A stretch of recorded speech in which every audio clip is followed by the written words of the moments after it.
Welcome to my blog channel. আমরা আসছি এখন এয়ারপোর্টে এসেছি, কলকাতা এয়ারপোর্ট। দেখছেন খুব সুন্দর করে সাজানো, লাইট দেওয়া আছে। মর্নিংয়ে এসেছিলাম, মর্নিংয়ে এসে এখন আবার এসেছি। মর্নিংয়ে আমাদের মিঠুন চক্রবর্তীকে দেখতে পেয়েছি, হিন্দি নায়ক সুপারস্টার মিঠুন চক্রবর্তী। তাকে ভিডিও আমরা করতে পারিনি, কিন্তু আমি দেখেছি এয়ারপোর্ট লাভে। আর এই দেখছেন আমরা এয়ারপোর্টে এখন আছি।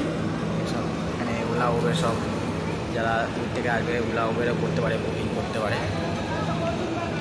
পুরো ইটু এয়ারপোর্টের উপরে হচ্ছে আমাদের বাচ্চার নিচে আরাইবে দেখতে পাচ্ছেন। সব গাড়ি দাঁড় করানো আছে, এই যে থ্রি এ আর এখানে সব ওই লাগেজের ট্রলারগুলো আছে। আর এগুলো সব লাইন সব এয়ারপোর্টে 3C 3Y মোমো সব এখানে সব আছে। যারা যারা আসবে তারা এখান থেকে সব বুঝতে পারে। এখানে একটা ভিআইপি গাড়ি পার্কিং, সব ভিআইপি লোকরা যারা আসে। আর Kolkata airport very nice airport, ভালো সুন্দর সাজানো গোছানো, পরিষ্কার। আপনারা যদি এয়ারপোর্ট না আছেন, আমি এক্সটেনশন একদিন দিয়ে দেবো, সেদিন আপনারা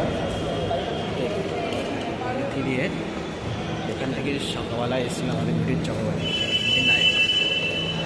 সুন্দর সব লোকরা দাঁড়িয়ে আছে এখানে, সব আসবে এখানে বাইরে থেকে, সব তাদের ফ্যামিলি নিয়ে সব আসবে, তাদের মিট করবে। Very nice day. সবাই ভালো থাকবেন, সুস্থ থাকবেন। ভিডিওটা ভালো লাগলে লাইক করুন, শেয়ার করুন।